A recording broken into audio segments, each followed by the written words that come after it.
Bonjour, bienvenue sur les tutos sauvideo.com. Aujourd'hui, nous allons parler Dolby Atmos en compagnie de David, directeur marketing catalogue de chez Warner Music. Bonjour David. Bonjour. On débute tout de suite avec la première question. Quelle est la particularité du Dolby Atmos pour toi, pour Warner, dans la généralité? J'en vois deux principalement. La première, c'est déjà de par la technique Dolby Atmos, c'est le son spatial en fait. Donc on rajoute une dimension au son qui est en fait La verticale. la verticalité. Ouais, voilà, d'accord. exactement. Donc c'est ce son spatial qui est presque, j'ai envie de dire, plus naturel que le son mono ou stéréo. Parce que le son stéréo ou mono, ils étaient devant nous. Qui est devant, ouais. L'oreille humaine, elle entend partout. Exactement. Donc c'est déjà à la fois quelque chose de plus naturel et d'inédit. Enfin, on y en a de plus en plus, c'est vrai, mais de nouveau. Donc voilà, c'est la spatialisation, la première chose. La deuxième chose, et là sur un plan peut-être plus, on va dire, artistique par rapport à l'artiste, c'est d'écouter une œuvre vraiment comme l'artiste l'a imaginé et d'être vraiment au plus près de la création artistique et de la musique créée par la personne qui l'écrit et qui l'interprète. Deuxième question, David. Pourquoi un album en Atmos? Je dirais qu'aujourd'hui, on peut sortir des disques en Atmos parce que la technologie est à maturité. On peut l'écouter de différentes manières. Suivant différents supports, voilà, et suivant ses moyens. Donc, et puis, comme je le disais précédemment, c'est vraiment un format qui magnifie la musique, qui permet de rentrer dans l'œuvre d'une manière qui était jusque-là impossible, inédite. Techniquement, ouais. Voilà. Donc, il y a la maturité aujourd'hui pour le faire bien. Et puis, on le fait parce que qualitativement, c'est évidemment c'est un pas en avant. Un pas en avant qui est énorme. Troisième question, David. As-tu des albums de référence? Là, je vais parler pour nous, Warner. On en sort évidemment énormément. Ouais. Donc nous, sur notre division catalogue, on en a fait, je dirais, une petite dizaine maintenant. On prend vraiment le temps de les faire. On travaille avec des ingénieurs du son experts. On travaille également soit avec les artistes qui valident le travail qui est fait par les ingénieurs du son, soit avec leurs ayants droit quand malheureusement les artistes sont disparus.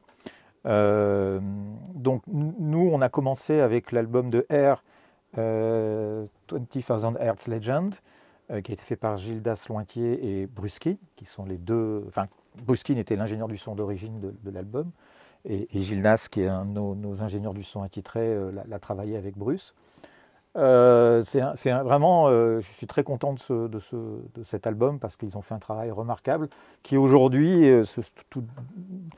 ce disque est en train de, cette version Atmos est en train de devenir un peu un maître étalon pour tester les machines. Et voilà.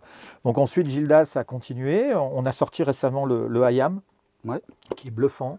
Et puis le Starmania aussi, qui moi Gildas a fait un travail impressionnant dessus également. Le monde est stone.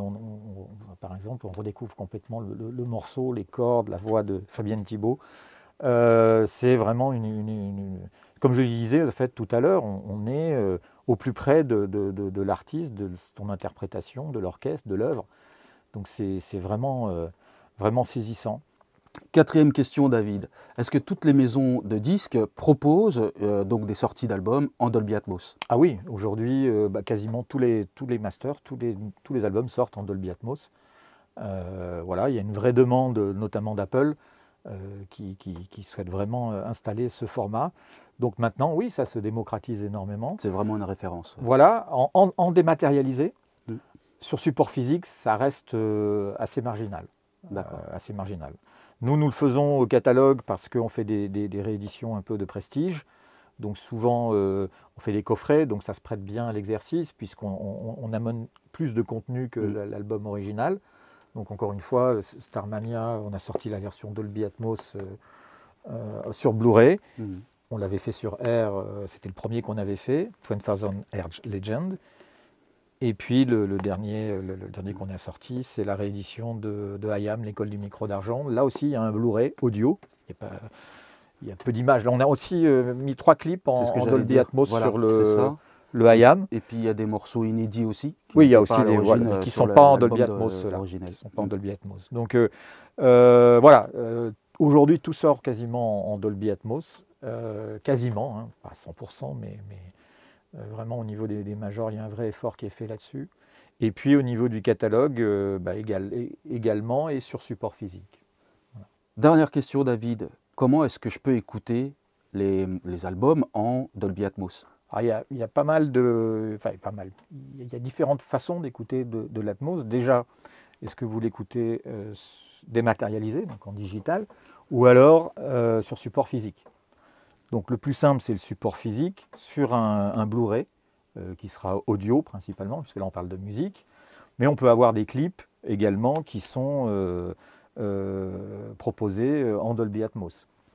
C'est le cas du coffret IAM où on a mis 3 clips sur la réédition de l'école du micro d'argent en Dolby Atmos. Il peut y avoir aussi justement des concerts aussi qui peuvent être évidemment retravaillés comme concerts, ça. voilà. Ou donc des concepts, on va dire, scénographiques qui peuvent être retravaillés aussi en Dolby Atmos. Donc sur support physique, Blu-ray. Et puis après, il y a le dématérialisé, donc en digital. Donc là, c'est via une plateforme. Donc la plateforme leader, c'est Apple, qui sont positionnés de façon très marquée voilà, sur ce format. Il y a également Amazon et Tidal qui proposent le format Atmos. Donc eux, en fait, on leur livre nos masters en Atmos. Ils ont leur propre algorithme et derrière, vous pouvez écouter sur Apple du format Atmos. Alors, soit